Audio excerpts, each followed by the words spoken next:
ভারত ভুটান সীমান্ত লাগোয়া জয়গাঁ শহরের আনাচে কানাচে অবৈধভাবে পেট্রোল বিক্রির বিরুদ্ধে কঠোর পদক্ষেপ নিল জয়গাঁ থানা পুলিশ। অবৈধভাবে পেট্রোল বিক্রি রুখতে সোমবার জয়গাঁ থানা আইসি পালজার ভুটিয়া নিজে পুলিশ ফোর্স নিয়ে মাঠে নামেন। এদিন জয়গাঁ শহরের বিভিন্ন এলাকায় অভিযান চালায় পুলিশ। অনেককেই সতর্কবার্তা দেওয়ার পাশাপাশি অনেকের বিরুদ্ধে আইনি ব্যবস্থা নেন। প্রসঙ্গত, জয়গাঁর অনেক অসাধু ব্যবসায়ী ভুটান থেকে অবৈধভাবে পেট্রোল নিয়ে এসে বোতলে করে বিক্রি করে। এতে অনেকবার ভয়াবহ অগ্নিকাণ্ডের ঘটনাও ঘটেছে, এমনকি অনেকজন নিজের প্রাণ হারিয়েছে। এমন একটি তাজা ঘটনা চলতি মাসের 19 তারিখে জয়গাঁ গুয়াবাড়ি লামা চৌপতি এলাকায় মারুতি গাড়ি থেকে ট্যাঙ্কিতে তেল মজুত করার সময় আগুন ধরে গাড়ি সহ দুটি দোকান পুড়ে ভস্মীভূত হয়।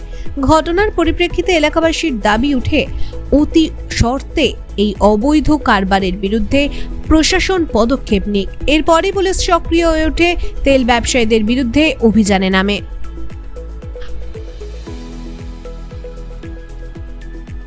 ভারত ভুটান সীমান্ত লাগোয়া জয়গাঁ শহরের আনাচে কানাচে অবৈধভাবে পেট্রোল বিক্রির বিরুদ্ধে কঠোর পদক্ষেপ নিল জয়গাঁ থানা পুলিশ। অবৈধভাবে পেট্রোল বিক্রি রুখতে সোমবার জয়গাঁ থানা আইসি পালজার ভুটিয়া নিজে পুলিশ ফোর্স নিয়ে মাঠে নামেন। এদিন জয়গাঁ শহরের বিভিন্ন এলাকায় অভিযান চালায় পুলিশ।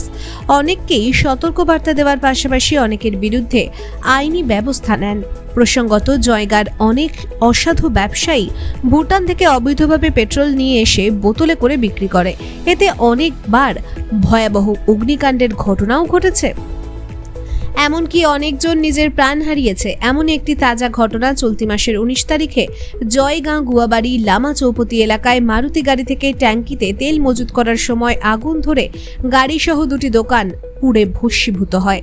ঘটনার পরিপ্রেক্ষিতে এলাকাবাসীর দাবি উঠে অতি শর্তে এই অবৈধ কারবারের বিরুদ্ধে প্রশাসন পদক্ষেপ নিক। এরপরই পুলিশ সক্রিয় হয়ে ওঠে, তেল ব্যবসায়ীদের বিরুদ্ধে অভিযানে নামে।